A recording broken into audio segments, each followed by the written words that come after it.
Welcome to my Reefer 450 build.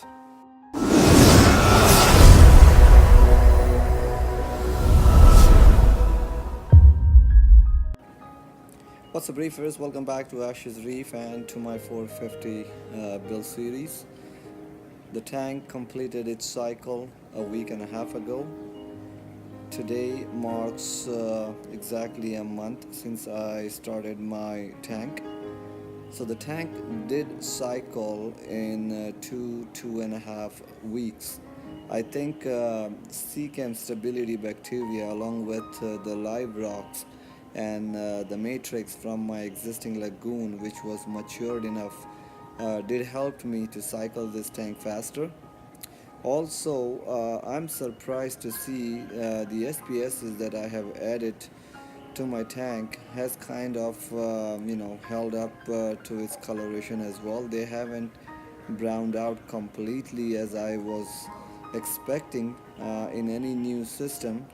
uh, I started adding first the on the left hand side the Tyree leather, and it did well. No issues whatsoever since I added it.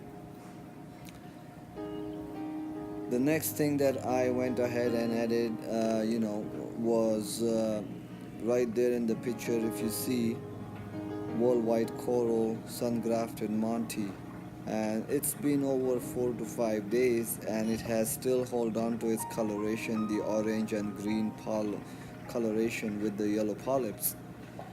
Then I tried to add the forest fire digitata, and looking at the polyps and coloration, it held its polyp and coloration as well. So that was kind of giving me an idea that the tank might be ready for SPS, including all the other corals.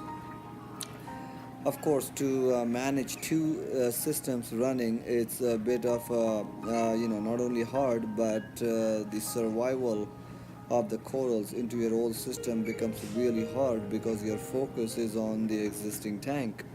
Mind you, I missed a couple of weeks water change on my lagoon. That might be the reason I lost my Red Planet Acro Frag. So I was in a desperate situation somewhat to try and move my corals from my lagoon into the new system as early as possible. I did not wanted to risk and put them in some other system just because I don't know any pest or anything. And these are some of the corals that I handpicked to my liking. So I took a chance and added all most of my SPSs into my existing reefer, which is only a month old. And I must say, so far so good. Right there is the pink Cadillac, which you could see the green color as well. So it's holding up its color. Some of the corals did turn brown. So right there is the bonsai, the purple bonsai, but the green polyps come in the night. So that's a great sign as well. And also I went ahead and added some of my fishes as well. So for now, the tank has my pair of platinum clownfish, as well as the trio of the wrasses, the fairy wrasses, the Solaris, the orange back, and the yellow chorus. The good thing about adding the yellow chorus first was it did not go into hiding at all. As soon as I added it, it was the only wrasse in the tank, and she was all over the tank swimming, didn't go into hiding at all. What you are looking at right now is my control board. It's an Apex control board that I converted an IKEA bathroom cabinet into this. It's a very simple cabinet, $49.99 up in IKEA, and all I needed was the Apex, the WXM, the skimmer, and my three drivers, two for MP40s and one for my Vectra. My dosing containers and the dosing pump is inside this cabinet, as well as my EB832 as well. I try to hide as much wiring as possible and I'm glad the way how it turned out. It turned out really good. I'm going to be adding some 3D printed grommets under that three drivers, that the holes that you see.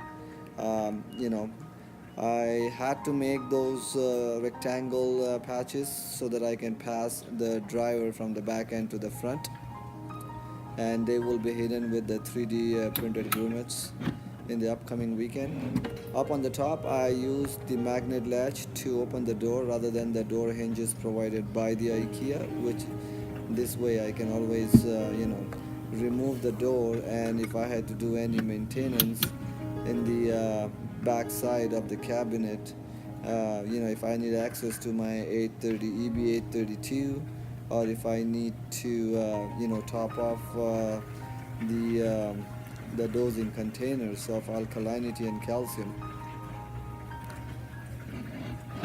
Sorry about the darkness here, but you kind of get an idea there. Um, you know, right in the middle shelf is my DOS, on the top shelf is my EBA32, and on the bottom shelf is my dosing containers.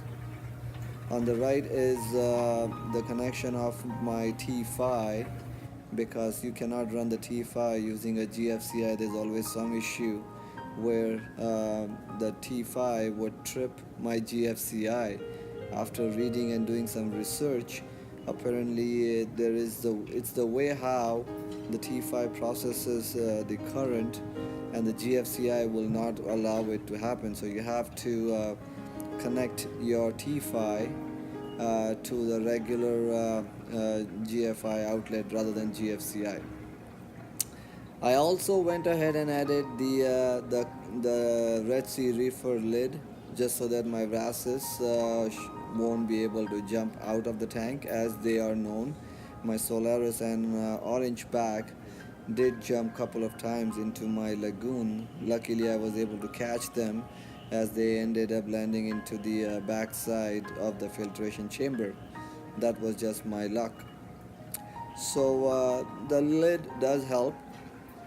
And as far as my aquascape is concerned, this is how it's going to be, guys. I wanted to keep it as open as possible, but yet be able to grow corals and have lots of real estate. I like this clean look. Let me know what you guys think. Until next episode, happy reefing, and yes, do not forget to hit the like and subscribe button.